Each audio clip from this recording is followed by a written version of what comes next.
Welcome back to Eye on South Asia. Moving on, Sunil, we have this interesting news about the DREAM Act. Yeah, and we have been reporting about the DREAM Act for quite some time. As you know, I think you also talked about it a couple of weeks ago. Right. It is about the immigrant children who don't have the paperwork. And many of them were also even lined up for deportation. And we'll be following those stories. Remember the Bangladeshi family and the Punjabi girl in California. And this is the same, what they call it, a DREAM Act, which is now been in two parts. The first one, which was the DREAM Act AB 130, which was passed in July 25. And then the DREAM Act Part 2, which is called AB 131, has been signed as a bill by California Governor Ed Brown. So what does this really mean? What does this hold for them? What it really means is that while these kids, they're children who are studying in these colleges and obviously vulnerable to some extent to be deported even, they had to pay for their full tuition fees. There was no grant available to them. There was no grants available to them because they are not, they're in like a no man's land. They're neither Indian nor an American until they get their proper status, paper, immigration status. They cannot really be considered for this kind of grants. Definitely. And the first part, which is AB 130, which was passed in July, they're eligible to apply for private funding.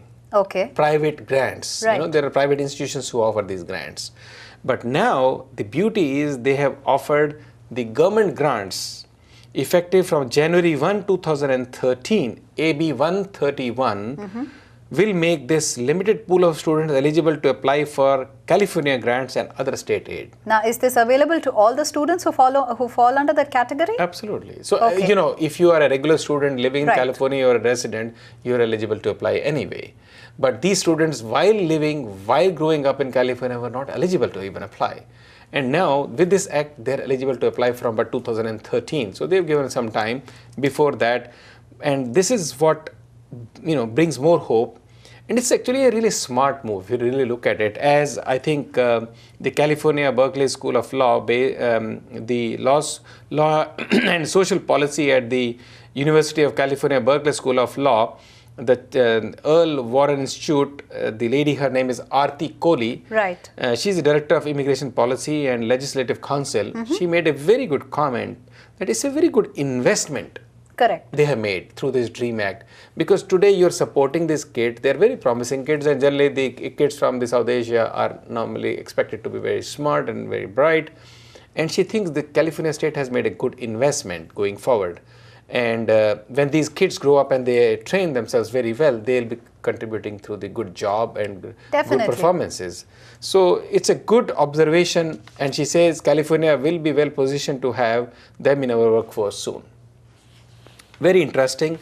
And Nitya, moving on to the next story, in our own backyard, Wall Street, Kapil Sibal was here. Right. And, he actually was very nostalgic, and he was a little emotional about it because he went to school here and he spent good time at Cambridge, Massachusetts, and obviously the Big Apple that he captured. He was a lawyer. He was a lawyer. Wall Street. Yeah, he was a lawyer at Wall Street. He practiced here, and one of those days then he moved back to India.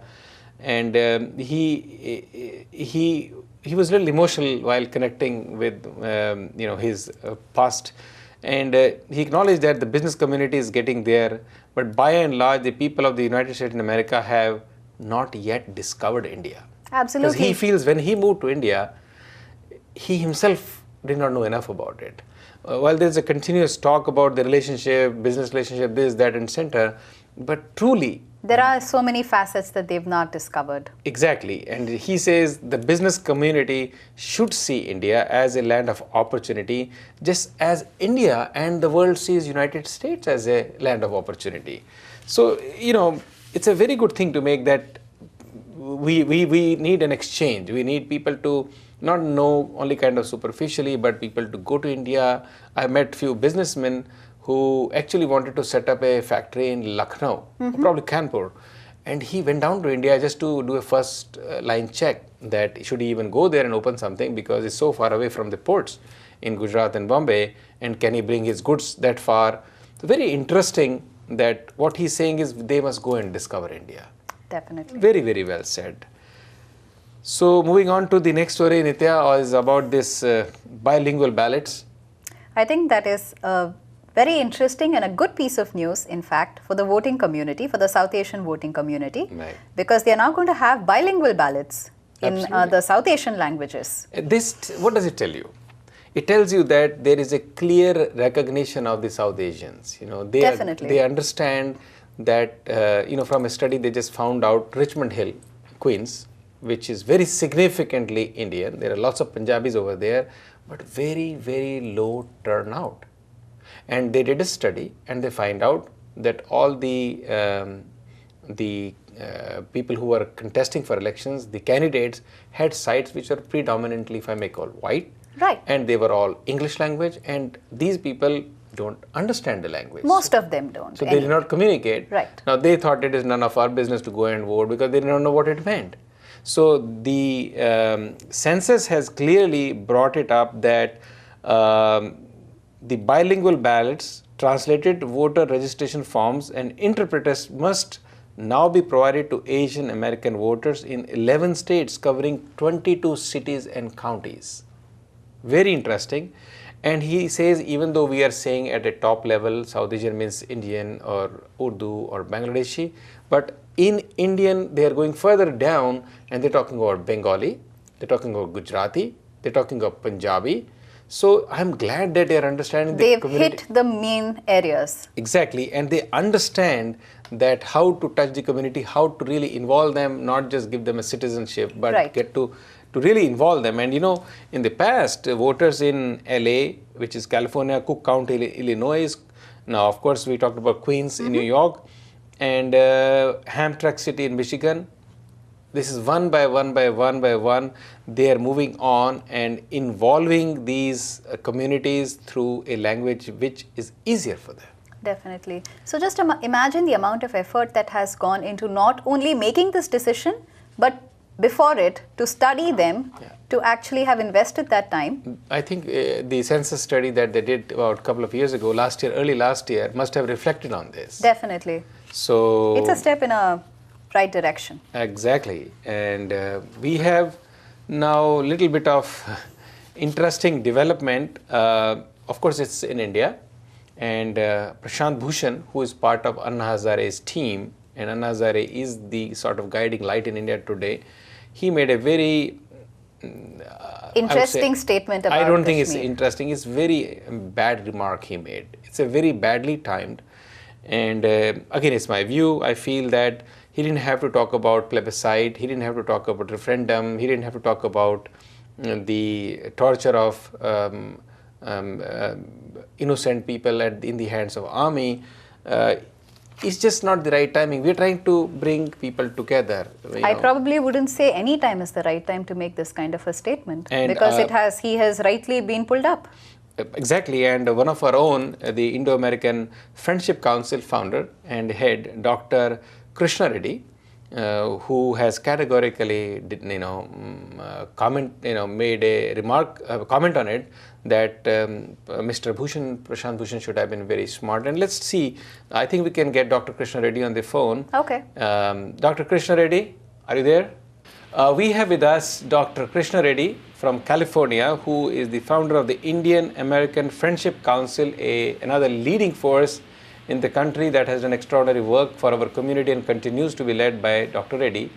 Dr. Reddy, you have taken an exception to kind of unsavory remarks by Mr. Prashant Bhushan, who has made a statement about Kashmir, that there should be a plebiscite, there should be a referendum, and he talked about army torturing the common man.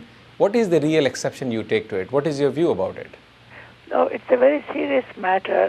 Coming from Prashant Bhushanji, they have done an excellent job in the anti-corruption issues. But unfortunately, when the country is going through a sensitive situation, trying to divide any state is a very serious matter. And, if one state is divided, then again, Tamil Nadu, Punjab, Telangana, and all other states follow the same path, and India will become like Russia. So such kind of sensitive movement should never be put forward. And the king of Kashmir, Maharaja, already joined the Union of India, and Kashmir is a part of India, and there is no sense of dividing the state when the state is already very peaceful, and they have their own governments, and like any other state, they are functioning perfectly normal.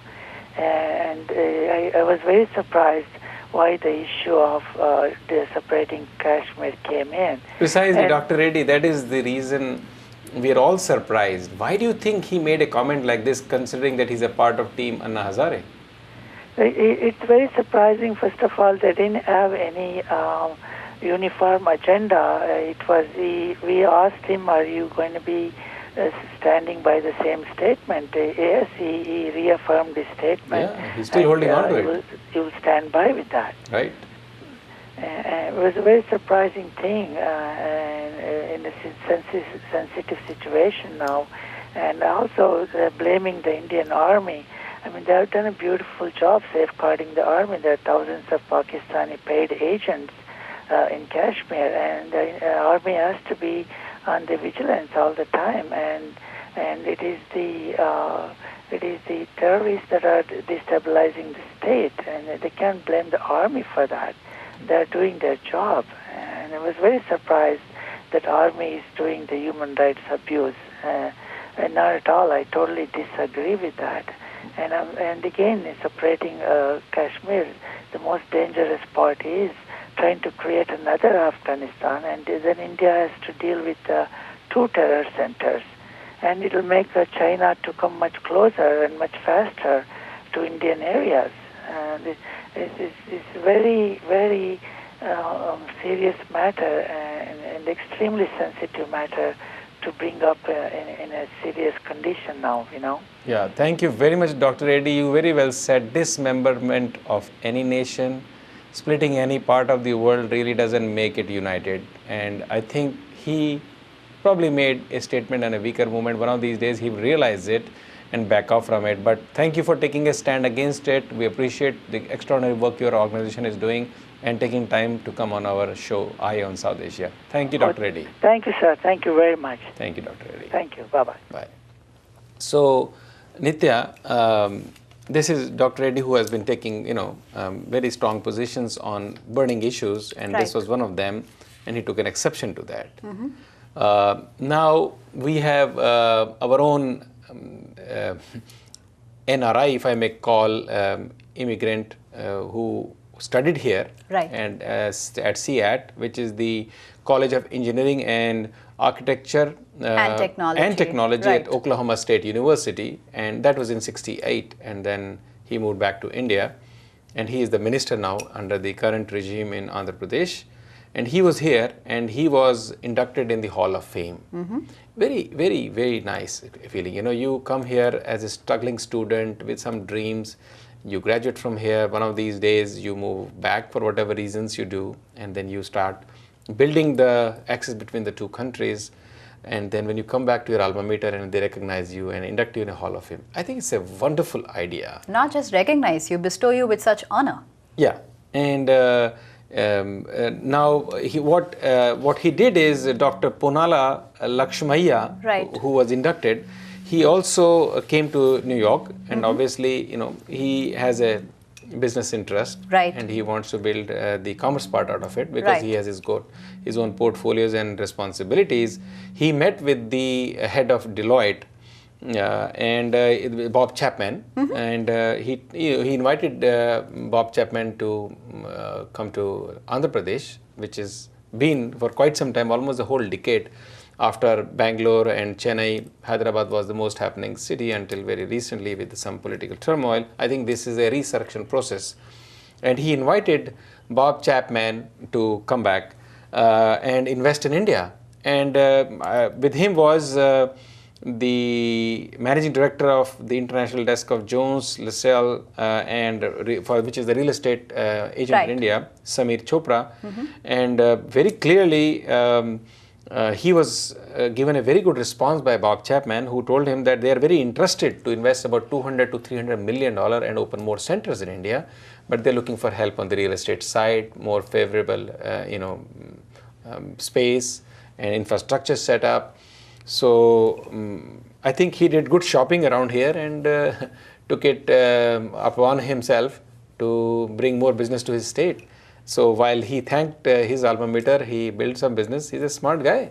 Absolutely. Hold that thought again. We have to take a short break. Stay tuned. We'll be right back.